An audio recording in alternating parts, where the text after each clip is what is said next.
भक्तजनों, हर हर महादेव। श्री शिव महापुराण भाषा चतुर्थ कोटि रुद्र संहिता के अंतर्गत 40वां अध्याय में शिवरात्रि व्रत और व्याघ्रेश्वर महात्म का वर्णन की कथा है, जिसे हम सुनेंगे। ऋषि बोले, हे सूत जी, इनके इन वचनों से हमें बड़ा आनंद प्राप्त हुआ। अब उसी व्रत को हमें विस्तार पूर्वक सुनाइए। हे सूत जी, क्या इस व्रत को यहाँ पहले किसी ने किया है?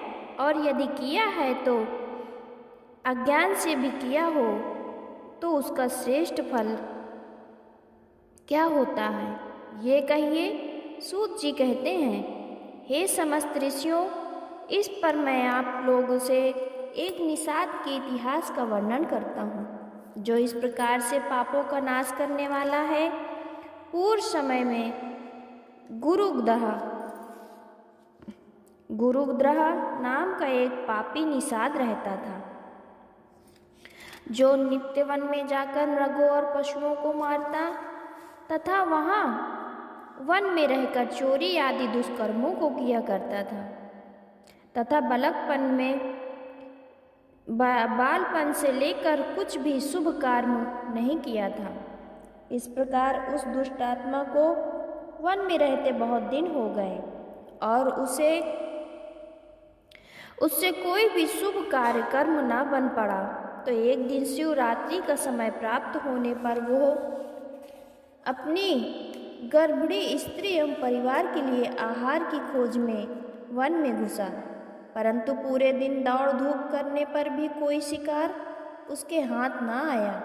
वो सोचने लगा कि आज तो बड़ा ही संकट आया, क्योंकि गर्भिणी स्त्री को तो अवश्य ही कुछ न कुछ आहार देना चाहिए। ऐसा विचार कर वो सरोवर के पास इस ध्येय से जा बैठा कि यहाँ कोई न कोई जीव जल पीने अवश्य आएगा और उसे मारकर मैं अपनी भूख शांत करूँगा। ऐसा सोचकर वो भील सरोवर से जल पीकर वहाँ स्थित एक बेल के वृक्ष पर चढ़कर बैठ गया।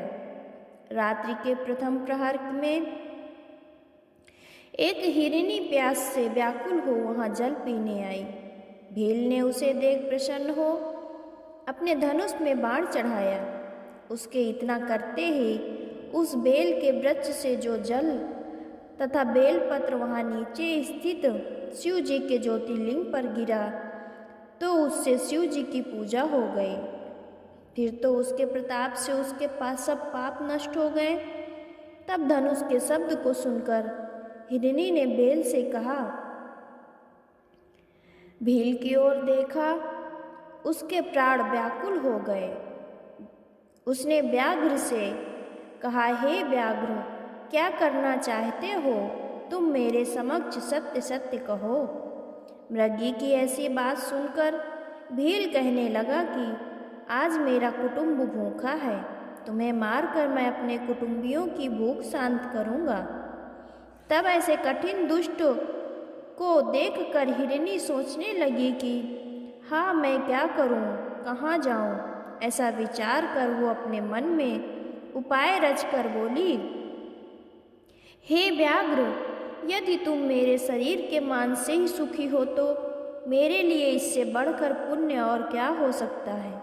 मैं निसंदेह धन्य हूँ। उपकार कर से बढ़कर इस लोक में दूसरा पुण्य नहीं। परंतु एक बात है, मैं अपने सब बाल को अपने बहन को अथवा स्वामी को सौंप आऊँ, तब तुम मुझे मारो।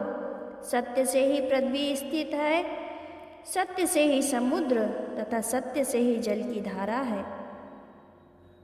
इस प्रकार सत्य से सब कुछ स्थित है।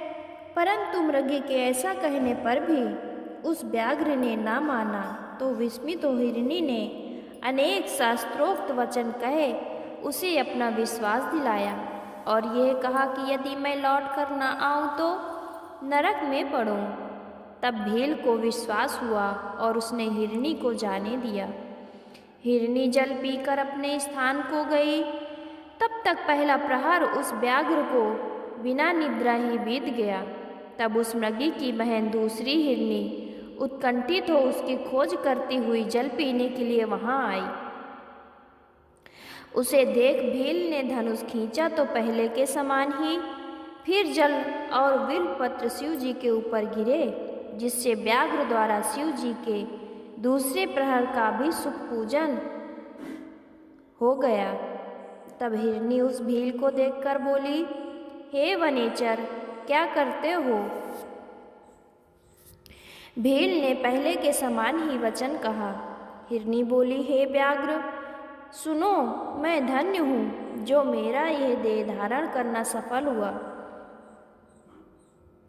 क्योंकि इस अनित्य शरीर से उपकार तो होगा, परंतु मेरे बाल बच्चे घर हैं, उन्हें अपने स्वामी को सौंपकर फिर यहाँ आऊँगी। भील ने कहा, नहीं नहीं, मैं नहीं मानूंगा और तुम्हें अवश्य ही मारूंगा। ये सुनकर हिरनी ने पूर्व हिरनी के समान ही शास्त्रोक्त प्रमाणों से विश्वास दिलाकर बोली कि यदि मैं ना आऊँ तो मुझे नरक में भी ठिकाना ना मिले।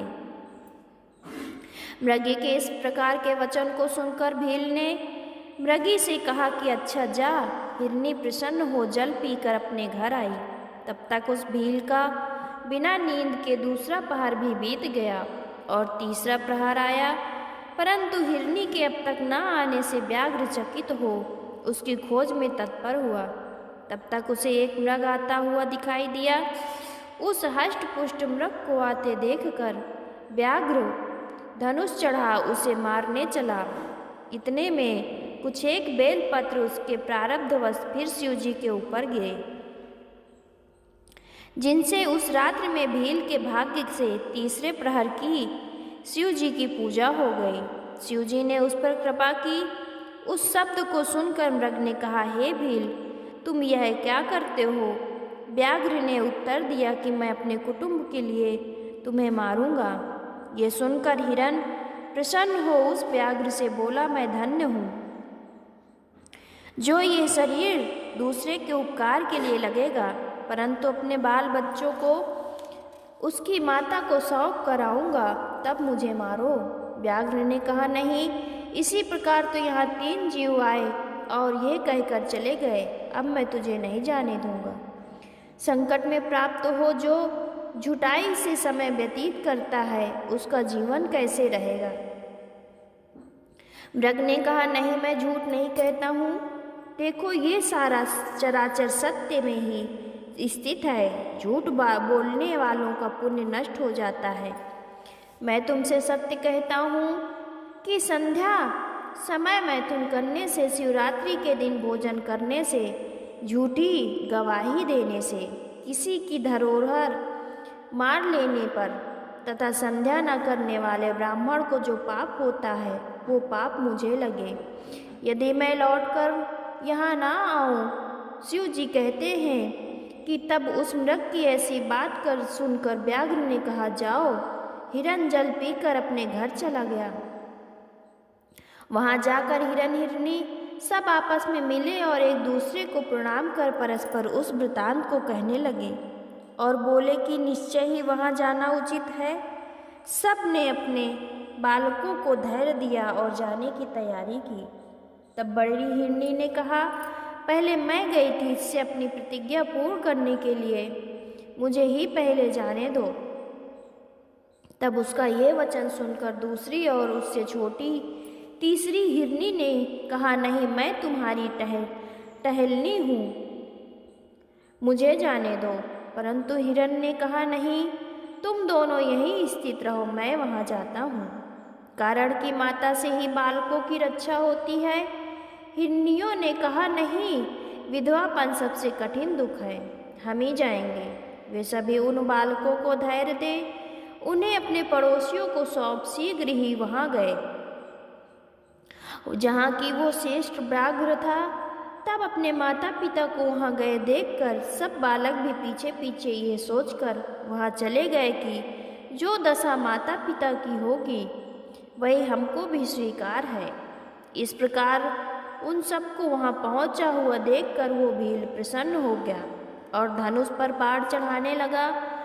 तब फिर शिव जी के ऊपर जल तथा बेलपत्र गिरे जिससे शिव जी के चौथे प्रहर की पूजा हो गई और जिसके पुण्य से उसके सब पाप भस्म हो गए।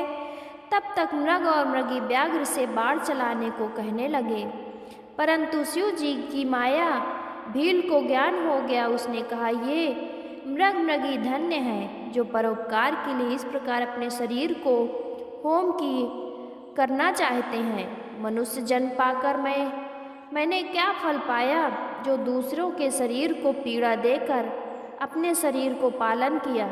ऐसे पाप से मेरी क्या गति होगी। मेरे जीवन का धिक्कार है, इस जीवन को धिक्कार है। इस प्रकार का ज्ञान आते ही भील ने धनुष पर चढ़ाए बाण को उतार लिया और कहा कि हे मृग श्रेष्ठों, आप लोग धन्य हैं, आप अपने घर जाओ। भील के ऐसे कहते ही शिव जी प्रसन्न हो गए। उन्होंने पूजनीय शास्त्र सम्मत अपना स्वरूप दिखाया और कृपा कर उस भील को स्पर्श करते हुए बोले कि हे भील, मैं तेरे इस व्रत से प्रसन्न हूँ, तू वर मांग। व्याघ्र भी शिव जी के स्वरूप को देखकर क्षण मात्र में मुक्त हो उनके चरणों में गिर पड़ा। शिव जी ने उसे यह नाम देकर कृपा दृष्टि से देख दिव्य वरदान दिया और कहा कि तुम्हारे घर साक्षात राम जी निश्चय ही पधारेंगे। तुम उनसे मित्रता कर मेरी सेवा करते हुए दुर्लभ मोक्ष को प्राप्त करना। उधर शिव जी का दर्शन कर मृगों को भी दुर्लभ मोक्ष गति प्राप्त हुई। दिव्य शरीर धारण कर विमान में बैठ श्राप से छूट स्वर्ग को गए। तब से शिव जी का व्याघ्रेश्वर नाम पड़ा और वे अर्बुदाचल पर्वत पर स्थित हुए। वह भील भी रामचंद्र का दर्शन कर सायुज्य मुक्ति को प्राप्त हुआ। इस प्रकार संसार में अनेकों व्रत, अनेकों तीर्थ और अनेकों प्रकार के दान और यज्ञ हैं, परंतु शिवरात्रि का व्रत सबसे श्रेष्ठ है। ये शुभ व्रतों का राजा है। अपना हित चाहने वालों का ये व्रत अवश्य करना चाहिए। श्री शिव महापुराण चतुर्थ कोटि रुद्र संहिता के अंतर्गत 40वां अध्याय में शिवरात्रि व्रत और व्याघ्रेश्वर महात्म्य के वर्णन की कथा समाप्त हुई। भक्तजनों, हर हर महादेव, हर हर महादेव।